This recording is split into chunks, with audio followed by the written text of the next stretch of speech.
Ay mga kasaka, nabinbin tayo sa maraming trabaho. Maging sa farm 2 ay ang dami natin gagawin doon. Dito nakapagamas na kami, natitira pang konti, ayun no. At dahil dyan marami kasi tayo naging project. Ayos tayo ng aircon, nagkabit din tayo ng mga water pump, naglinis tayo ng mga aircon, nagkabit tayo ng aircon. So sa ngayon kasi mga kasaka, hindi lang talaga dapat iisang trabaho yung ating ginagawa. Kasi sobrang mahal ng bilihin, dapat talaga maging multitasking tayo, lalo na sa paghahanap ng pagkakakitaan. So yun, pagka naman wala tayong gawa, nandito tayo sa farm 1 and farm 2. So yun, tingnan natin kung talagang magiging consistent yung ating magiging upload ng video. So yun, salamat nga pala sa patuloy niyong pagsuporta sa ating YouTube channel. At doon pa nga pala sa mga viewers natin na hindi pa nakasubscribe, nyanyahan ko po kayo mag-subscribe dito sa ating YouTube channel. So ito, gagawin natin to, lilinisin namin to, at iayos na rin namin yung mga hose.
Today is the hard working day. So dito nga ay katatapos lang nating gamas ng damo. So ngayon ay makikita nyo po, flat kasi yung gulong ng unang tricycle, kaya kinakailangan kong gamitin tong compressor para hanginan ang tricycle. Ayan.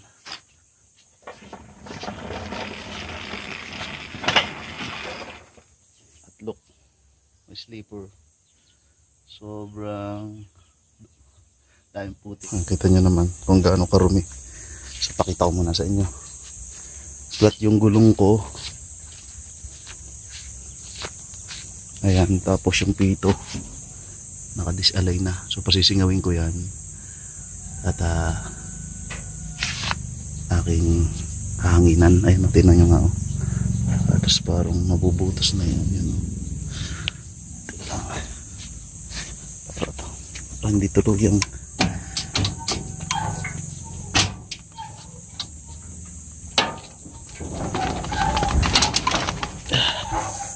okay. So ayan, pakita ko muna sa inyo kung gaano karamo dito. Ganda ng ating sili oh. Talbusan. Ayan, madamo siya. So kagrass cutter natin yan. So ito yung sinasabi sa inyo, yung gamas na yan. Kaya sobrang gantong karumi ang ating chinelas dahil yan nga pinapatik ko. Ayun, yung favorite tools ko, garden tools. Ayan. Yan, napakalinis niya. Yan yung kalinis yan. So natambakan lang ng damo. Pero gantong kalinis na yan. So iwan ko muna to dito kasi meron kaming schedule sa gawain para sa mga kabataan. Meron kaming sport fest sa mga kabataan, yun ang iatid namin. Pero gusto ko lang pakita sa inyo, ito, nililinis namin yung mga tanim na sili at tatamnan ulit ng panibago namin yan. Tapos dito nag-ano rin kami dito, magtanim din kami ng paila-ilang mustasa, pechay, yung pang-ulam lang ba, tsaka yung lilinisin din natin yung part na yun. Talagang daming trabaho mga kasaka. At yun nga, at ayun o, daming grass kitty rin. Tagang ang bilis pagka nanda mo pagka gandang tagulan. Pero unahin ko muna to kasi may pupuntahan nga kami mamaya para okay yung ating gulong. Solar panel natin, harvesting ngayon. At ayan, update natin, napakaganda. Ayan,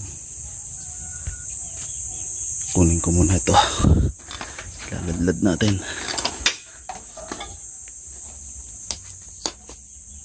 Ayan, bali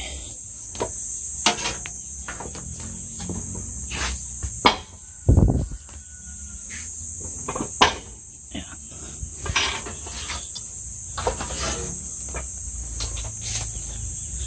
So habang kailangan itong isaksak. Kuha muna tayo ng extension. Ayan, gamit itong ating extension. Isaksak sa libreng kuryente. Ayan, kunin ang dulo. Ayan. At ilagay dito. Kunin ang plug ng compressor, isaksak, at magpasingaw na tayo ng gulong.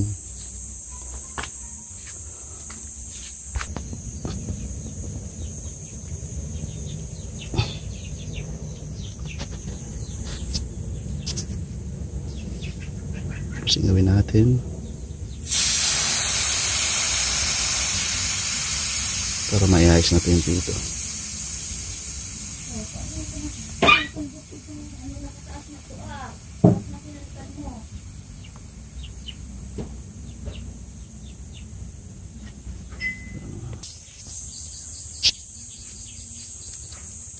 Lagyan natin itong pito.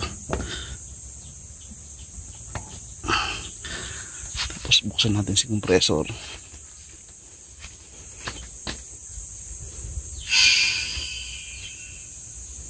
Bumababa na yung kanyang gauge.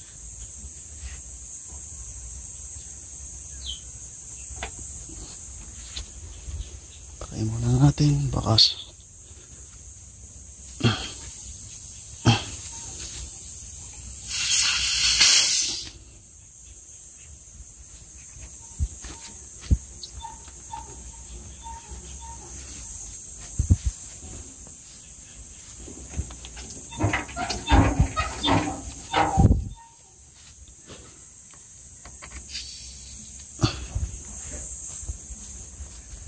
Di pa.